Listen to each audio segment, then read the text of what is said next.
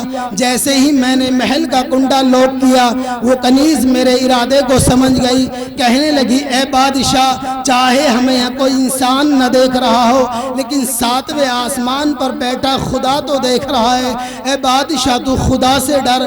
وہ بادشاہ کہنے لگا کہ جیسے ہی ان نے مجھے خدا کا واسطہ دیا، میرے اندر خوف خدا پیدا ہوا، میں نے محل کا کنڈا کھولا اور میں باہر نکل گیا۔ اس اللہ کے ولی نے، اس اللہ کے نیک بندے نے فتویٰ دے دیا کہ جا تو جنتی ہے اور تیری بیوی کو طلاق نہیں ہوا۔ اب بادشاہ نے جیسے ہی اعلان کرایا کہ میں جنتی ہوں، میری بیوی کو طلاق نہیں ہوا، تو پورے ملک میں ایک انتشار پھیل گیا کہ کون عالم، کون فرشتہ ایسا آ گیا دنیا کے اندر کہ اس نے غیب کا علم بتا دیا کہ بادشاہ جنتی ہے اور اس کی بیوی کو 3 طلاق نہیں ہوئی ہے۔ اب بادشاہ کو بڑی پریشانی ہوئی۔